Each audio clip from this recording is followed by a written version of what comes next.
working in my studio the other day, and it is a warm Southern California day. It's kind of flip-flop weather, so it's in the mid to high 70s. And I'm working in the studio, all the windows are open, and I'm cranking my music as I work. And I'm kind of in this kind of zoned out art state that you get sometimes. I really get that when I'm painting, but sometimes in cartooning I get it too, where I don't eat, I don't drink, I'm just head down. You're in the zone. I'm in the zone, yeah. And I'm like on hour 2 of this, and the same song, Brad, is on loop, which often happens to me. Like I will get fascinated by one song and almost a mania. I will just have it playing on loop. Yeah. But because it's warm and my windows are open, my neighbor's out doing yard work. And all of a sudden, from outside of my house, I just hear, "For God's sake, hit next!" The song, Brad, was on loop for 2 hours. He's out there doing yard work. My God. I get the, like, for God's sake, literally any other song at this point. Anything. Yeah. It's like when I used to play in a wedding band and the guy came up and said, "Do you take requests?" And I said, "Yeah." He says, "Stop playing." So here's my question for you. What was the song that this poor sap had to listen to for 2 hours? So, when I get into these states, it almost doesn't matter. It's whatever song allows me to forget or break out of mental cycles such that I can just work, if that makes sense. Like it's the song, the intention of the song is to distract a part of my brain so that the other part of my brain can execute on art, right? I'm being serious. Okay. This is what you do with game shows. You do the same thing. Yep. So the song was 99 bottles of beer on the wall, 99 bottles of beer. Baby shark, baby shark. No, it was, I think it was, this is going to be the most obscure song ever. I suddenly on loop the other day on Spotify, it came up, Crosby, Stills, Nash & Young. There was a song they had that I think it's called Carry On or Carry Away, or I think it's Carry On. It's a fairly random song, but it was a big hit for them. And I just had it on loop. It was just on loop for 2 hours, but it was blaring out in my studio. All the windows are open. You could imagine like you're weeding in your front yard and this neighbor is just playing Crosby, Stills and Nash & Young and like on loop. And you're like, what the hell is going on? What is my life? Skip this song, David. He's the nicest guy, by the way. We get along great. But it's just like, he's like, for God's sakes, Dave, next song. Just hit next song. Oh, that poor guy. And on that note, I'm going to say hello, everybody, and welcome to ComicLab, the show about skipping songs and making comics. And skipping along and making a living from comics. I'm Brad Guigar, the author of the Webcomics Handbook and the creator of Evil Inc. And I'm Dave Kellett, surprised that Brad just changed his autobiography. And I'm the cartoonist of Drive and Sheldon and co-director of Stripped. And this week's hour of comics advice is made possible by your support at patreon.com/comiclab. So Dave, let's talk comics. I like that one, because that one was like you walked out of the room and then you came back in. So Dave, do you have the car keys? Well, just a reminder to everybody that this show is going out live right now to our Patreon pals over at patreon.com/comiclab, and you can watch the show live streaming every week at the live gab level. And I always do that live gab level. It becomes a B when live gab. That's a toughie. Live gab level. I'm a professional, ladies and gentlemen. I can do this all day. And so the show is also recorded every week. And so if you happen to miss a session, they are archived and you can watch the stream. And it is delightful. I'm waving hi to everybody right now. There's a stream of conversation going alongside the show. And Brad, jump us in. What do we got for this week, my friend? Oh, we've got so much good stuff for this week. We're going to start with this one. This actually ties in a little bit to a conversation we were having in the live stream as we were getting ready to hit the record button. So this is going to be a nice little dovetail of topics. This one comes in from Michael, who says, "Hey guys, I just wanted to pick your memory lane brains and ask that now that you are where you are now career-wise, do you remember how painful it was to just get there? Or is it transient? Like all things, it's just perceived that way when you start producing something new. It was that way for me when I started working on comics, and now I find myself experiencing this again. Any ideas how to combat the newness anxiety?" So Dave, at the end of the day, what we're talking about is imposter syndrome. Do you ever get over imposter syndrome? And if so, let me know how you did it, because I want to know. Well, hey, prosecutor, thanks for the leading question there. That was great. So yeah, this is an interesting question. It's a fun one. Not a fun one in the sense that it is a universal truth. And I have, for better or for worse, had the good luck of meeting a lot of my heroes. In terms of every cartoonist that I ever grew up reading, Mort Walker, Lynn Johnson, Bill Keane, Sergio Aragonis, right? All of them.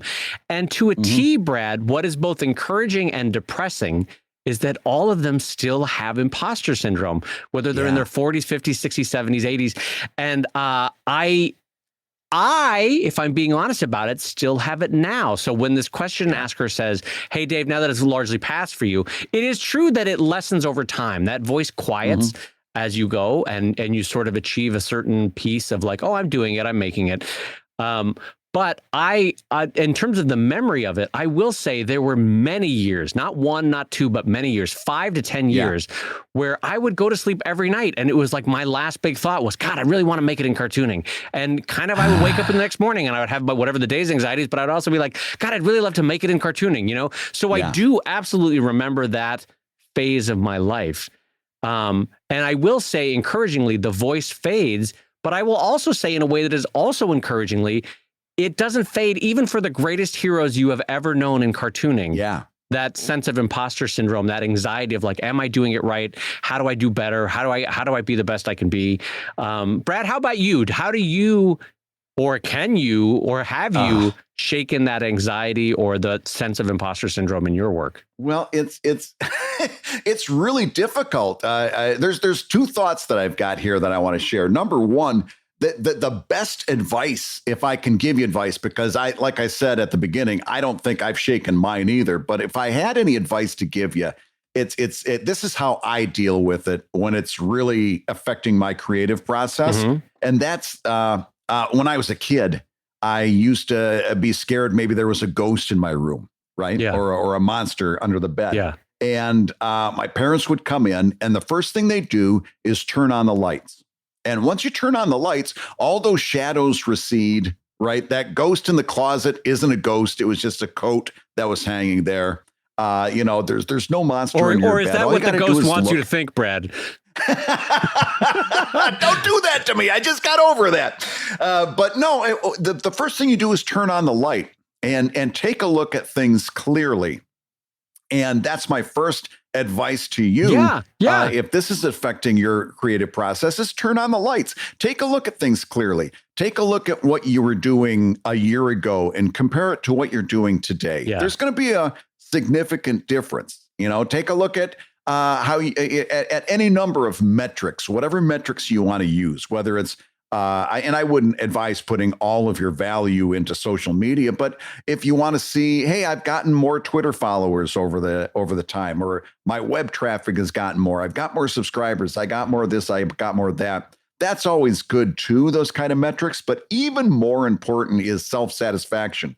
I'm writing better than I used to. Yeah. And I can tell when I read my old stuff, and I can see I'm much better at formulating what I'm writing than I used to do. I'm doing better work. I'm doing better compositions. I'm doing way better lettering than I ever used to do. And once you turn on those lights and take a good objective look at what you're doing, you're going to see some of the warts too. You're going to see some of those flaws, and that's good, because that's going to help you for the next year, 365 days down the road when you have to turn on that light again.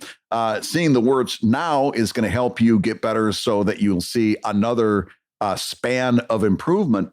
But that's my first bit of advice is just to turn on the lights and take a good hard look at what you're doing. And the second thought is, and Dave, you and I were talking about this before the show, you made a really good point.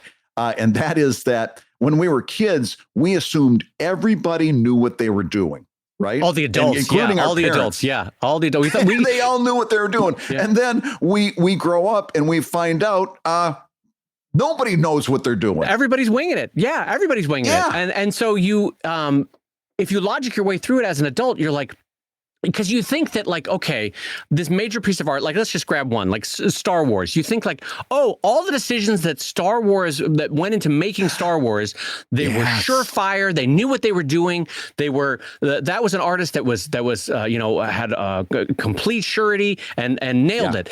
No. Lucas was winging it. Everybody's winging it. You go back and you look at the notes and you can see them winging it on multiple scenes, multiple stages of the script, multiple set choices. They're absolutely winging it. Art is winging it. And you get better at winging it. Absolutely. You get a little bit more knowledgeable about, like, if I choose A versus B, which one will work out better. But absolutely, adults are still winging it. And pros that we admire that are 30 years beyond our stage, Brad, they're still winging it at 70 and 80. They're still like, I'm doing my best. I'm figuring it out. They're still hoping nobody catches on. And so if you want to like sort of a bullet point so far, what Brad and I have suggested, one is logic. Logic is a helpful one to say, because what you're doing is you're fighting emotions. And so logic is helpful to sort of step away and say, what's really happening here? What is my current status as an artist? What am I doing? Right. So logic is number one. The other one, as Brad says, is time.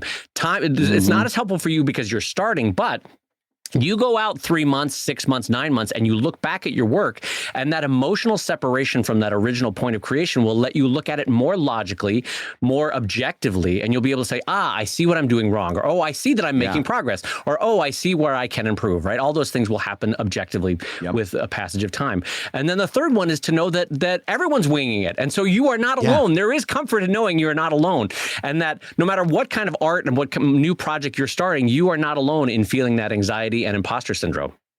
Absolutely. And I'm going to give you a fourth thing to think of, and that is to appreciate your imposter syndrome for what it is. Okay. Because let's take a look at what the opposite of imposter syndrome is. What's the opposite of imposter syndrome? Well, it's something that we colloquially call Dunning-Kruger syndrome. Yeah. And I know as soon as I say Dunning-Kruger, a lot of people are going to say, well, that was disproved, that and so forth. And that's accurate. There's been a lot of questions that have come up with that original research. But colloquially, we know that Dunning-Kruger has an awful lot of truth to it. In other words, what Dunning-Kruger says is you have to learn a lot about your thing before you know how much you don't know about your thing. Yeah. You have to learn it before you know how much you don't know. And as a result, people who don't know anything about a thing can very easily assume that they're very good at it. Right. That they're great. In fact, a lot of us maybe at our day jobs worked for people in management who were terrible, but they didn't even know enough about what they were doing to know how bad they were. So think about that. Hold that thought in your mind. Therefore, the thought that you have imposter syndrome means that you are learning more about your thing to the extent that you can see where your faults are and that you can work on improving them. Your imposter syndrome is a positive thing because what that means is you're fighting away from Dunning-Kruger, or what we used to call colloquially Dunning-Kruger. Right. And so put a different way, that exact same point from Brad is because you have imposter syndrome, you are going to fight to get better. If you step away from it, you're gonna, because you're gonna see that, and maybe it'll be truth, maybe it'll be a half truth, but your brain will tell you, no, I've got to get better at my writing. I've got to get better at my drawing. And that is so much better than an unearned confidence that says, I don't need to work on anything. I'm great right now. That is we've met that kind of artist too. And it's much worse to have that, much worse. And they're and every one of them is terrible. Yeah, terrible, but they will talk. God help me from an overconfident artist. Yeah, they will talk themselves up to high heaven, and you're looking at their work going, good God, maybe do some sketching for a while, that kind of thing. So the thing is, though, so it to Brad's point, it actually is in some small measure a tool that can help you get better. And that's wonderful. So we've got logic, we've got the benefit of time, we've got the awareness that everyone around you is also feeling it. We've got the fact that in some ways it can actually spur you to improve your work. I think there was maybe a fifth one, Brad. What was the fifth one we could add to how to get over the anxiety of imposter syndrome at the beginning of the year? I'll be honest with you. I did not have a fifth, but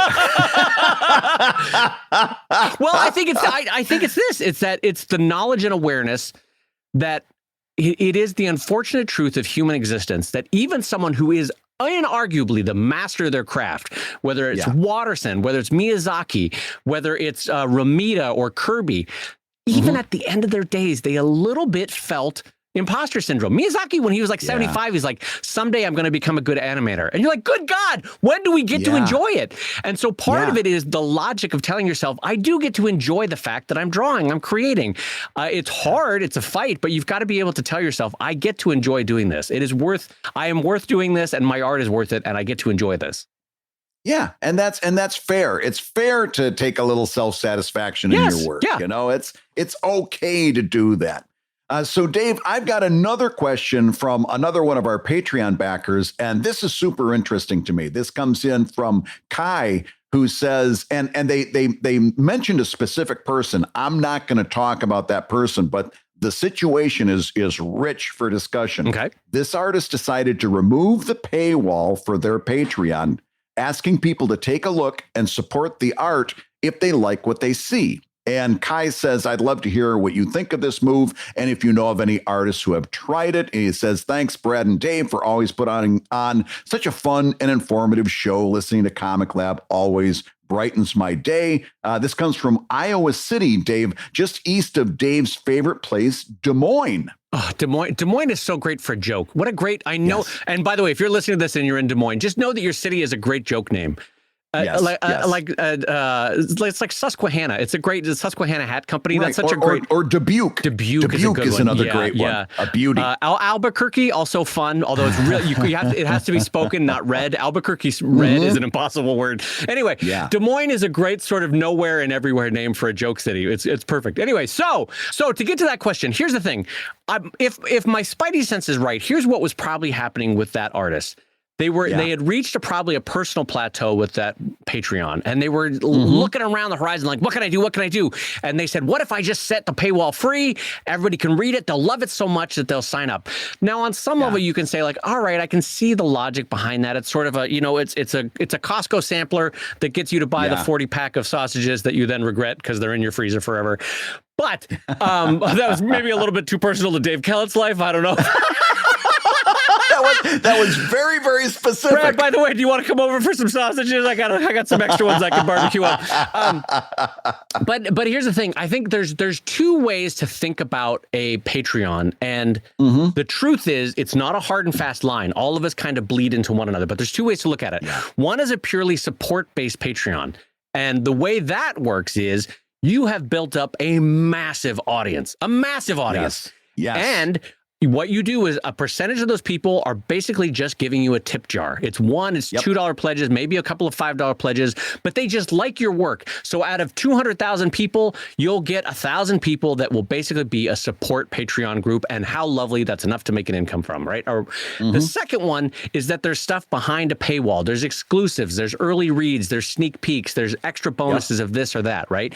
That's a different kind of paywall for a Patreon. And for that, I would argue that you do not need as large of a gross audience in order to have a net Patreon of size, right? You can have a smaller size audience. In fact, I think that's how Brad and I punch above our weight. We actually don't have that big of audiences, but I think we have learned how to activate them in a way that works for us and for our careers. So do I think this is a good idea? I don't know that I would recommend it. Again, I sense that they had reached a point of plateau, maybe of desperation of how do I grow this, and they were trying it. And I support the experimentation, but I don't know that this was the right way to do it. Yeah, it was a huge. I'm going to say it was a huge mistake. It was and by the way, wait. Are you talking about my sausage purchase, or are you talking about the? Both of them. Okay. Both of them. Big mistake. Because I like the idea of chicken apple sausages. I thought that sounded delightful. Turns out I didn't want 40 of them. They always taste better in the store, and then you get them home and it's like, well, what are they doing to those sausages it's back nice. there? You have this nice 65-year-old person. They've got the little toaster oven there. You're pushing your cart around. You're like, oh, this sounds delightful. Yeah, I'd love a little sausage. Yes.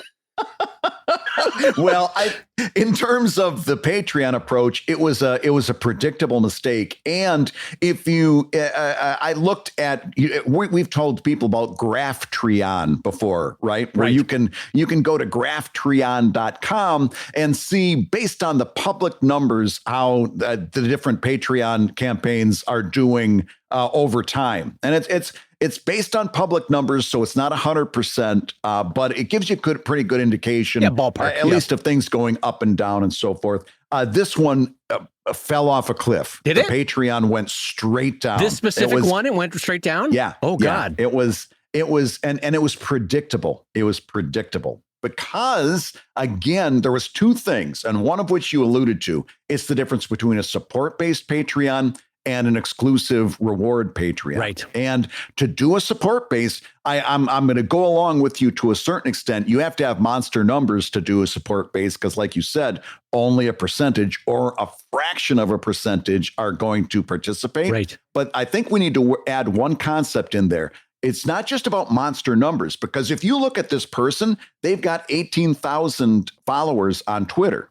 Okay. That's monster numbers as far as I'm concerned. I got 5,000. Right. All right. Right. That's monster numbers. But the question is, are they active followers or are they passive followers? Right. Are they engaged or are they not engaged? And that's where Twitter and particularly a place like Instagram can be very, very deceiving. You can have very high numbers on Instagram, for example, but Instagram, because of how it's built, dampens the engagement. It is a very passive medium, isn't it, Instagram? Yes. Yes. Yeah, you're right. And so the one concept I want to get in there is not only do you have to have large numbers to make a support-based Patreon go, but you've got to have large numbers of engaged followers. And that's where the rubber meets the road, because even with engaged followers, a small percentage of them are actually going to reach for their wallet because they're so engaged. Everybody else who falls under that level of engagement, they are like you and me. They want things for their money. Right. Okay. and when you're running support based, you're only getting the only thing you're offering is the stuff that you're already offering for free. And your engaged readers and followers want to see that continue, so they throw money in on a tip jar basis. Right. Okay. Everybody else wants things for their money, just like you and me. I don't run around giving people money for nothing. Neither do you. There are some causes, there are some people, creators that I definitely support, and I don't get any exclusive rewards for, but I'm very engaged with those people. Mm-hmm. And so that's where the difference is. Everything else is you're going to be much better served by an exclusive reward as opposed to support. Now, here's the other mistake. I said there was two. The first was support. Here's the second mistake, because I read this person's Twitter, and they made the announcement. A lot of very good-hearted, well-meaning people told this person what a great idea it was. I don't know whether they reached for their wallets after that. They made the tweet saying that it was a great idea. I don't know whether they went to Patreon to actually become supporters. I don't know whether that happened, but they made the tweet. This is exactly like the kind of person that's like, Brad, you got to turn this into a T-shirt. You make it into a T-shirt. They're off to New Mexico. I'm off to Albuquerque, not buying that T-shirt. They disappear quicker than putting a crucifix in front of a Dracula. They're gone. I love how you always call him a Dracula. It's my favorite Midwesternism. Oh, I got to tell you, those Draculas, oh, they'll get you. Oh boy, here comes your Dracula. But here's the problem. As this artist was explaining what led them to their decision to do this, they made a crucial flaw, and we need to discuss it because you may be making the same decisions and you need to not do this. They said, well, this other person's doing it and it's working out really well for them. Right. So I'm going to do it. Here's the problem. This other person has on Twitter, and again, you can only say so much about this in terms of what their Twitter is, but their Twitter is 200,000 followers compared to 18,000. This other person that they're comparing themselves has 200,000 followers, and they are operating as a micro celebrity in what I would consider kind of a niche. Right? They're in a very narrow. By the way, that's a great place to be. But to be a micro celebrity in a niche niche that's a great place to be. And that's not taking anything away from this person because not only number one, they got there for a reason. They're doing really good stuff. They know who their audience is, and they are interacting with that audience at a prime level. Right. Okay, they're doing the work. They're doing great things. But they're a micro celebrity in a niche. And they are operating on a completely different level. So not only do they have huge numbers, comparing 200 to 18. That's 13 times. This person has 13 times more audience than this person that we're talking about who made the fatal decision, right? Right. 13 times larger, and they're doing a very, very, very different thing than the artist.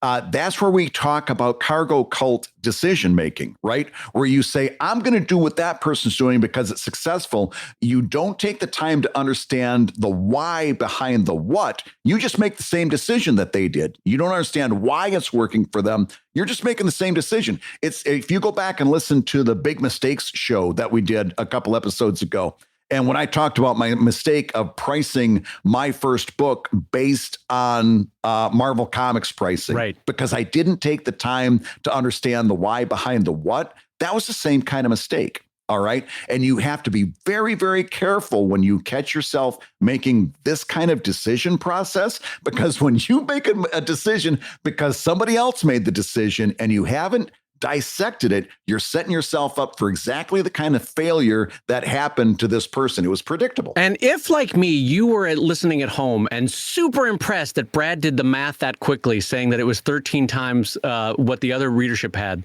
and then you kind of did the math in your head and you found out that it was 11 times, and you feel that Brad's a big fraud, that you were like, hot damn, he did that math fast.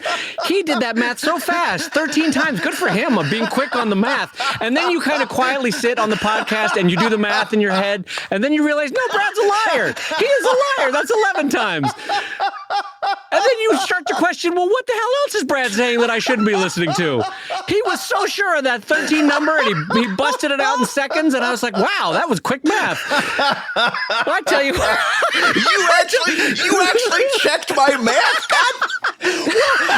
I don't know what I'm more upset I will be about. honest, my father-in-law, no one is faster at doing math in his head than my father-in-law. He just has like really complicated math in his head really quick. And I'm always like, hot damn, good for you being 75 and being able to do math that quick. And so when you did that number, I was like, well, that's 13 times bigger. And I was like, holy shit, that was quick for Brad. And then I did the math in my head, and I was like, that's not 13 times. Brad just pulled the number out of his ass. What is that? Well, math has never been my strong suit. Well, no, listen, I want to say, like, having joked around about Brad, all of Brad's advice is spot on there. And I will say, let's talk about the 3 ways that you can actively grab a pencil, because this is the truth. This is 3 ways that you grow your Patreon numbers, right? And so in lieu of opening up the floodgates and saying it's free for a month, everybody come try it out. Right. Here's the 3 ways you do it. Number 1 is you grow your overall gross audience. Brad was talking about that 200,000 versus that 18,000 when he was giving out the fake math numbers. And he had... I'm not going to live that down, am I? Johnny fake math over here. I get it. And so the way you grow it is, number 1, step 1 is to grow your overall readership, your gross numbers, your huge numbers, right? That's everyone that you can entice to start reading your comics. They're not taking any action. They're just reading your comics, right? And that goes back to do good work, do good comics, improve your comics. That's how you audience build. That's 2 things, doing good comics and also self-marketing in a great way, getting it out in front of people and continuously updating, getting it out in front of people on social media and other channels. So that's number 1. Number 2 is to activate a percentage, and it's just a small percentage of that readership to join your Patreon. This is especially good marketing. It's good tier design for your Patreons. What levels, what exclusive do you offer? What things can you bring them in with saying you won't get it anywhere else? So not only is it a sense of support, but you're getting something for your money. And how am I marketing it to you so that you get something for your money, right? That's number 2. The third one is, how do you keep people there? Because if it's a constantly rotating door, you're kind of shooting yourself in the foot. So there's always going to be loss. That's admittedly the truth. But the third thing, the final thing is keep them there with exclusives, with reader interaction, with good community, with sneak peeks, with behind the scenes, all that sort of stuff. Those are the 3 ways that you grow your Patreon. Yep. At the end of the day, a Patreon is like a job. It's something you've got to keep working at. It's something you've got to keep doing. We're right now at the beginning of a new month. I'm doing a whole bunch of stuff on my Patreon that I do at the beginning of every month. I've got to remember to keep promoting through the month. At the end of the month, I do a big push towards the end of the month. And then next month, I'm going to do it all over again. And then the month after that, I'm going to do it all over again. For my own approach, I found that the more I post, the more patrons I get. Okay. So right now I post about 30 times a month, exclusive posts. And we've talked about that 100 times. There's lots of ways you can get that number. It sounds impressive. I'm doing about the same quantity of work that I've always done. Right. But I'm also posting. And if you want to know more about that, go back to that ProTips episode, 15 things to post on Patreon when you don't know what to post on Patreon. Right. But here's the point. It's a job. If you want to earn money through Patreon, you've got to be willing to put the work in. Right. Listen, so much of and a lot of this is how artists talk about Patreon. Some of this is how Patreon talks about itself. And it's one of the reasons you're going to hear me say over and over again to stop saying support me on Patreon, because so much of the messaging about Patreon, and some of it is marketing, just straight up marketing talk, but so much of the messaging on Patreon has to do with support and helping an artist because you love their work, and it's all emotional and gooey and all of like that, right? Yep. The truth of the matter is Patreon is a subscription service, and you need to put stuff in there people want to subscribe to. You need to treat it like a subscription service. You need to market it and promote it like a subscription service. And you've got to work it month in and month out like a subscription service. It's not, very few of us have the luxury of handling this as a support type of deal. I have no capstone for that. That is 100% truth coming from a man who lies about math.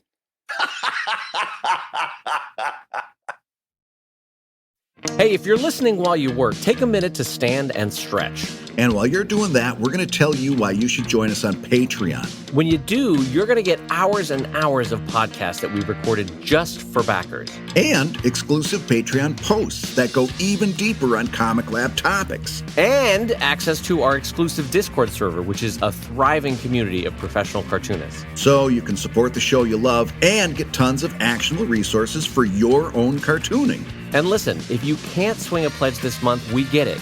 No worries. Yeah, listen, you can still support the show by rating us wherever you get your podcasts. Just leave a 5-star review and a few kind words. That, along with mentions on social media, is incredibly helpful. Now, everybody, let's talk comics. All right, Brad, well, it's time for our mid-show updates, and we got 2 updates for everybody this week. Yeah. The first update, if you guys remember, Brad said, hey, when you're trying to work through your fears, your anxieties, turn on the light like a ghost. Yeah. You know, like that's how you logic your way through it. And so I just want to remind everybody, there is no ghost in your house. Let's logic through this, Brad. Your brain is a difference engine, and when you take away stimuli, which is what tends to happen at night, you no longer have things to think about. Your brain is looking for threats. It's looking for the tiger in the tall grass, right? So it's activated to look for any small noise. And what's happening at dusk? Your house is cooling, so the wood is separating from the steel, is separating from the stone, and different types of wood are separating at different times. You're going to get creaks. Right. That's why you think your house is all creaky. It's cooling down at the end of the day. Yeah. There is no ghost in your house. I want to say this as an adult to other adults. There is no ghost in your house. Logic your way through it. That's your actual point. I'm sitting here waiting. That's my update. I'm laughing through my teeth, waiting for a punchline, and you're actually going to describe house is cooling down to us. All right. Yes, because no one ever stops to think about it. They're always like, "Oh, my house is always creaky. There's a ghost." There's no ghost. It's just your house cooling down at the end of the day. Yeah. Wood separates from nails, separates from other wood. That's all that's happening. Anyway, it drives me bonkers you as an also, adult. it gets quieter, so you hear all those sounds that you don't hear and that's why the difference otherwise. engine of your brain kicks in, because it's looking for threats, as it always is looking for. Anyway, so that's threat number. That's update number 1.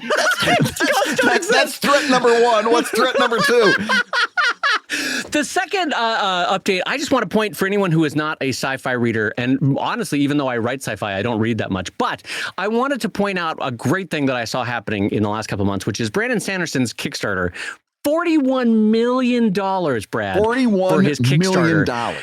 Now, there was a lot of things that were sort of outliers about that Kickstarter. There was multiple projects rolled into one. Yep. It came during the at the tail end of the pandemic when people were hungry for more work from him, and obviously. But the thing that I really want to point out as someone who doesn't particularly follow his work, but is sort of aware from a distance of his work, is that he owns and controls his own audience. Yes. Which is so different from how so many authors in traditional publishing do it, is that he maintains his own site, he maintains his teaching, maintains his outreach, maintains audience and mailing list. That is critical for an independent artist moving forward, which is exactly what he was in this instance. He was an independent artist, kickstarting his own project, and got to $41 million, Brad. That's amazing. So hot damn. And for those of you at home, $41 million is about 13 times more than somebody who might have done a Kickstarter that only did $3.153846153 million. Oh my God. And we want to thank Professor Hawking for coming on the show. That was great, Brad. Thank you for that. We're looking forward to next week where Brad explains black holes. That's going to be great. We're all really looking forward to that. So, Dave, it's time for us to jump into another $5 Patreon question. And this is a universal one. You're going to like this, Dave. This comes in from Mike, and Mike says, "Hey, Brad and Dave, I've been cartooning for a while, and I really don't know if my stuff is any good. I know to improve, you need to get feedback on your work. But how do you even go about doing that? I don't know any cartoonist or even anyone that draws. How do you get feedback? How do you know? I mean, this is kind of a theme of the show in a way, taking that whole idea of imposter syndrome one step further. How do you get feedback so that you can improve?" Wow. Okay. Well, there's a lot of answers to this, and they all kind of tie into one another. So let's dive in. All right. So the biggest way in a modern life that you can get feedback is to share it with the world. Share it on social media, share it on your websites, share it on wherever and however you interact online, whether it's Facebook or LinkedIn or whatever weird website you want to use.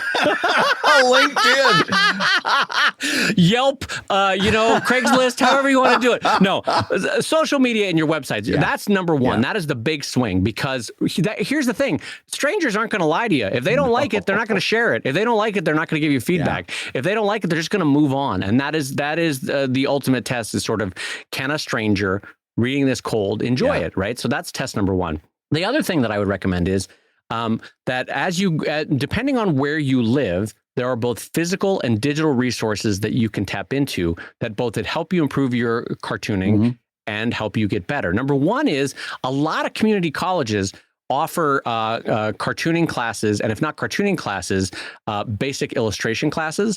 And frankly, the benefit of having just another adult who is trained in art look at your work and say, hey, work on your line thickness. Hey, work on your chiaroscuro. Hey, work on your structure. Hey, work on your human anatomy, is really helpful. And so I, who did not go to art school, say that the taking of an additional class now and again is a helpful way to get feedback. Also, other cartooning groups, again, depending on where you live, in North America, the National Cartoonist Society has regional clubs that meet up. I don't think you have to be a member of the NCS to join it. So there'll be like a Great Lakes chapter. There'll be a chapter in the South. There'll be a chapter around Toronto. And I know in Australia, I think the Black and White Club, which is black and white meaning cartooning, have different get-togethers around Sydney and this and that. And in the UK, there's also groups around there. So depending on where you are in the world, there's physical meetups you could do. There's also drink and draws, which are that meet in pubs all over the place just to draw. And so those are real world and digital world assets that you can turn to. Oh, I didn't mention the digital ones. There's also digital resources of online courses that can be taught, like SVS Learn and that sort of thing. There's a couple different versions of those online that no matter where you are, if you're in Des Moines or Susquehanna, you can log in and learn digitally. So there's resources out there. Oh, and I'm gonna throw out one resource that you absolutely should be using, and that's the ComicLab Discord server. All right. Oh, yeah, true. Yeah. Because we've got, not only do we have channels there where people are talking every day about things that are important to cartoonists, but we've got a channel called the Critique Channel. And you can post your work there and you will get honest, good, solid critique from a lot of thoughtful, earnest, helpful, pro-am and pro-cartoonists who are going to take a look at this stuff that you're doing and give you good thoughts on it. along with the writer's room, and that's more for, stuff that you're working on, you're not done with yet, but you're trying to polish it before it's done. There's lots of places in the ComicLab Discord server. Once you join the ComicLab Patreon, you get entrance to that. And I've seen it become very, very helpful to people as they're perfecting their craft. And don't forget, we've mentioned on the show before that time is an editor. Yeah. Time is also a qualitative and quantitative judgment of if you're improving and how you're going. So let's say you don't have necessarily cartoonists in your life, artists in your life. Maybe you're in a small town. Maybe you're just in a place in your life where you don't have other artists around you. Totally fine. You can be your own critic, your own editorial eye using the power of time. So Brad draws a thing now, 3 months from now, 6 months from now, he looks at it and he can more objectively say, I see why this isn't landing. I see why this structure didn't work. I see why this writing needed polishing. I see why this format needed a better working. And so time can be Brad's editor and his tool in that regard. I'm just going to bring this full circle because I think out of all of these, the one that's most closest to you that you can use every day, and the one that is really very powerful is social media. Okay. Yep. And I know you don't want to hear this because I know you're probably posting on social media and a lot of times getting crickets. But social media, I think it's hard, if not almost impossible, to hide good work on the web. And if you're posting on social media and you're not getting a response, it's a good indication that your stuff isn't connecting. Now, I will say that in some cases, you might need to tweak your social media approach a little bit. And we've talked about that on the show, the 4 C's of social media. That if you're using, go back to that, bad tweets. We did that bad tweets game where I talked about my first indication that you don't understand social media is if you're using hashtag webcomics. All right. Go back to that show. We had a whole list of things that were kind of do's and don'ts of Twitter. So there are some things that you can do to improve your outreach. But if you're posting stuff on social media and you're not getting a response, you're getting crickets, or you're always getting that one like from another cartoonist. And it's kind of like, have you seen this happen, Dave? It's kind of like an unwritten rule. I'll like your stuff and you like my stuff. And you always look and they always got the same like on every one. It means you got some work to do. And I know that's disappointing to hear. But it's pretty accurate. And if you don't believe me now, believe Dave. Wait a year. Keep doing. Don't get frustrated because the only way to get better is by continuing to do it. Wait a year and go back to those tweets that you were making or those social media posts that you were making 365 days ago. You'll see it. You'll see if you've been paying attention, if you've been improving, you'll see that I was right, that this stuff isn't connecting. The jokes needed to be polished. The outreach needed to be improved.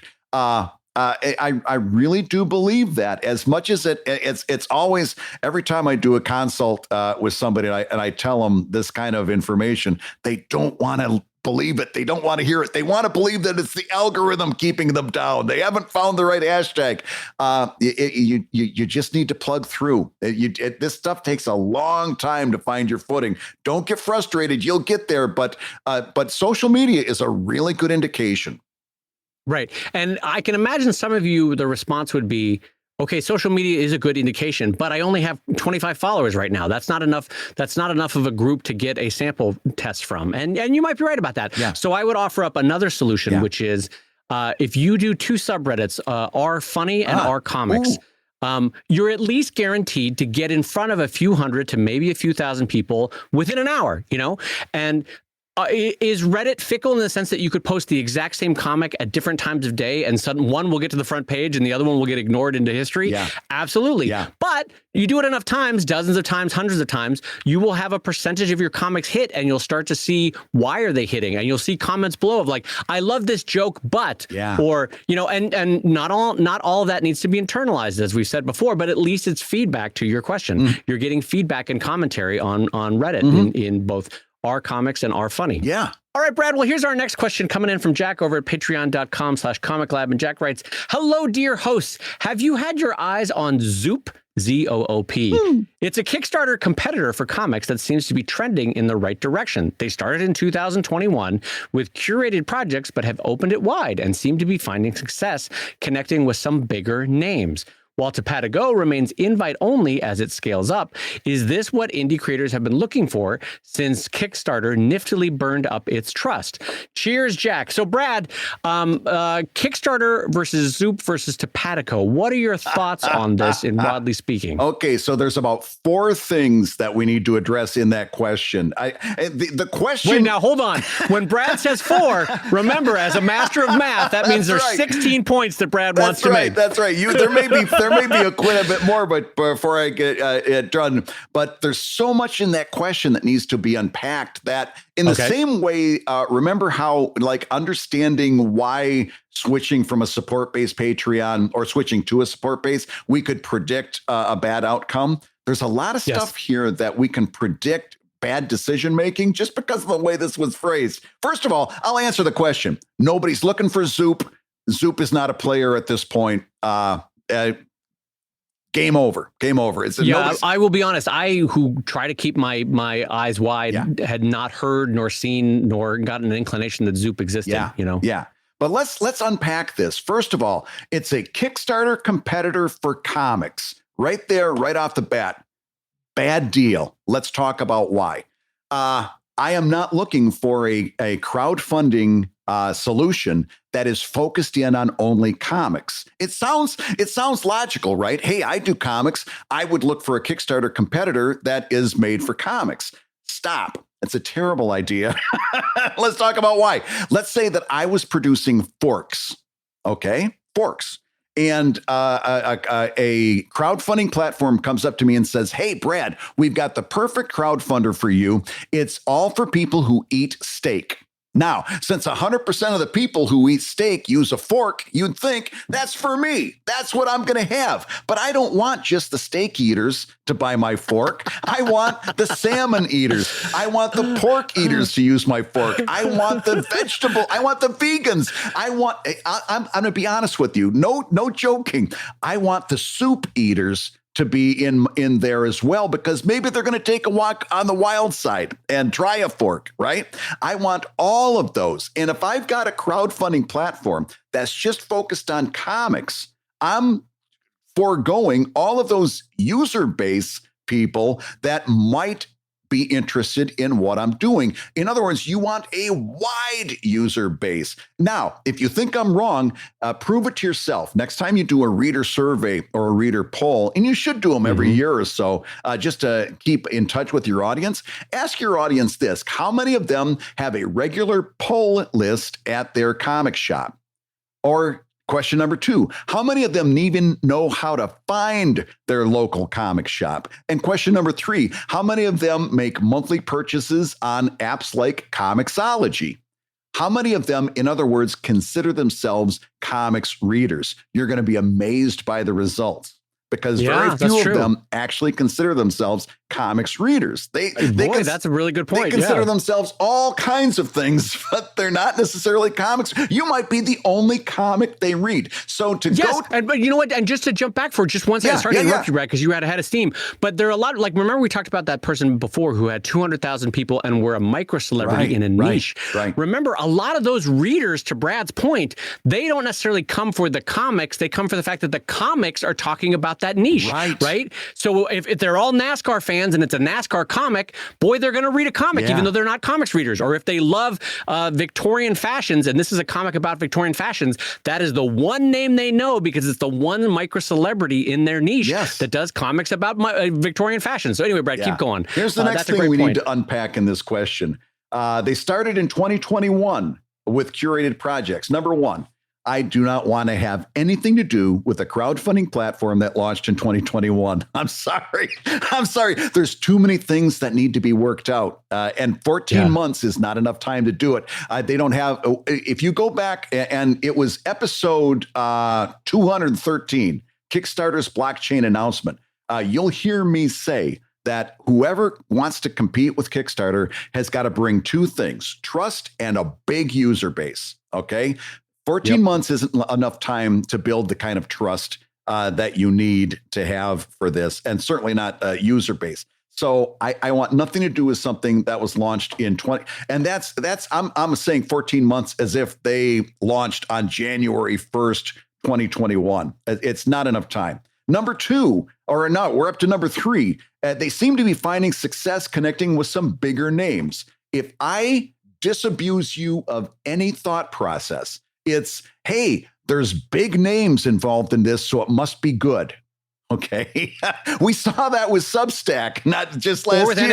Or with NFTs. Some people got in there with big names. Big names. Do not be suckered in by big names. There's a lot of big name people making some really big name mistakes. Don't be fooled. Don't be gullible when you see a big name being attached to something. Don't be suckered in by that. That's a great way to make terrible mistakes. Number 4. We're up to 4 is while Tabata Go remains invite only as it scales. Is this what indie creators have been looking for since Kickstarter niftily burned up its trust? I'm going to say, now listen, I think Kickstarter handled blockchain incorrectly. I think they made a terrible move. Did Kickstarter burn up its trust? We just got done hearing about a $41 million Kickstarter from an indie creator. Kickstarter did not burn up its trust. That is empirical. That's objective. That's provable. Stop for a minute. Take a look at what Kickstarter brings to the table. Kickstarter at last count had 21 million users. Okay. Indiegogo is their closest competitor. They started actually a year earlier. They have 9 million users. Let's do a thought experiment. Let's say that Kickstarter, through this blockchain, lost 10% of its users. We know that probably isn't the case, but let's pretend it was, okay? They lost 10%. Now, it's another math show, but my math tells me that drops them.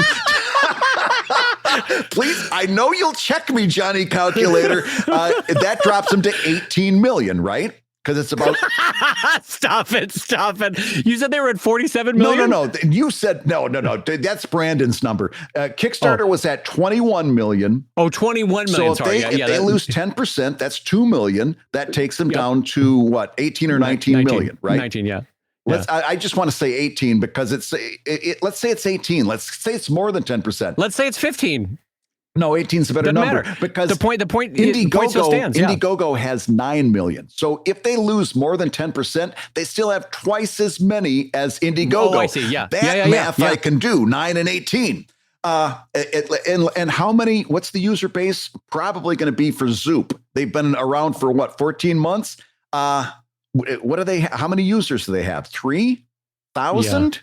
Yeah. 30,000? Let's give them 300,000, which would be astronomical. Let's give them 3 million. 500. Screw it. Let's give them 1 million. Let's give them 1 million. Even if Kickstarter loses 10%, you're comparing 1 million to 19 million.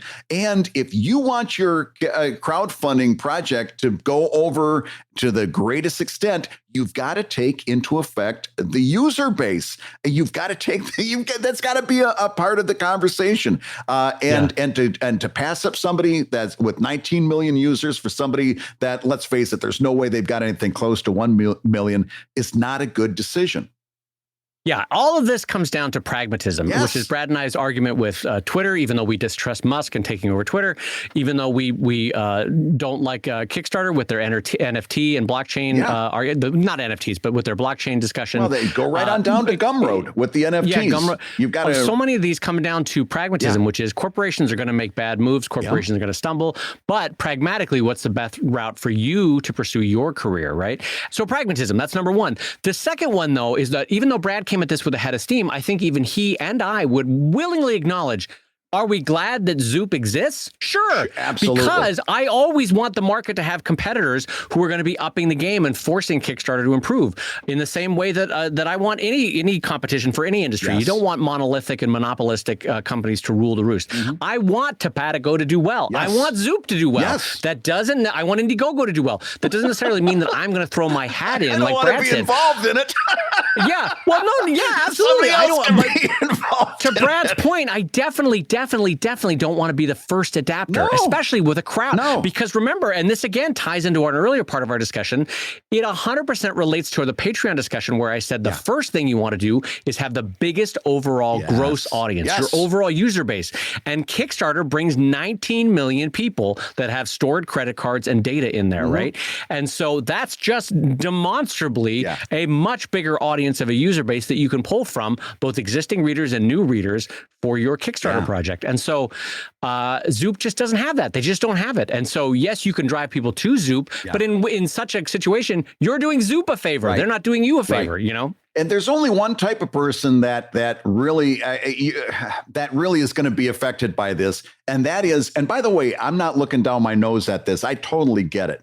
If you were so upset about blockchain, if this offends you on a fundamental level, if you just cannot suss this out, you cannot accept that Kickstarter even considered this, and maybe even you don't believe that they're going to stay away from it, that you think they're going to go to it one way or the other, and I don't want to be involved. If you are that upset about blockchain, then you do have to look at some of these other ones like Zoop and Topatico. And that's you've got to stay true to your inner voice, right? My inner voice says pragmatism, okay? But listen, if your inner voice is telling you to do something different, then absolutely, you need to follow that voice. You can't make a decision that's going to make you feel icky by doing it. You know, you hold your nose and hit the Kickstarter button. My advice to you would be your logical choice is probably going to be Indiegogo at that point. Yeah, because they're probably, the next highest. You don't want to go down from 21 million users, even with a few that have left in disgust. Your next step down is 9 million, and that's going to be Indiegogo. That's really going to be your next best choice for all of this.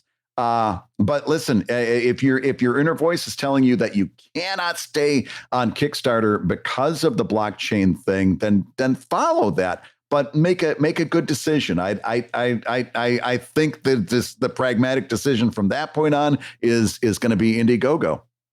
Yeah, so I think the final thought on this is no Zoop for you. You've been waiting to say that the entire time. Well, listen, you've been holding that back, but I've been holding something back too, because I say no more show for you. We're at the end of another Comic Lab, because it's time for me to say you've been listening to Comic Lab, the show about making comics and making a living from comics. Your hosts have been my friend, the mathematician Brad Geiger, the editor of webcomics.com and the creator of Evil Inc. at evil-comic.com. And my friend, who I love 5 times more than I used to like, but I got to be honest with you, probably not a lot when you do the actual math. Hey, Brad, you know what 5 times 0 is? There we go. Co-director of the comics documentary Stripped and the Cartoonists of Sheldon at sheldoncomics.com and Drive at drivecomic.com. And the Comic Lab theme song is used with permission from Andy Creighton at theworldrecord.net, who I would strongly recommend you go check out, by the way, and fantastic collection of music at theworldrecord.net. And this episode was edited by Matt Woodard of Woodsong Productions over at www.woodsong.media. If you love Comic Lab, you can rate and review the show on Apple Podcasts, and you may hear your review featured on a future episode. And Comic Lab is made possible by your support on patreon.com/comiclab. So we'll go ahead and say that twice. Patreon.com/Ghosts Aren't Real.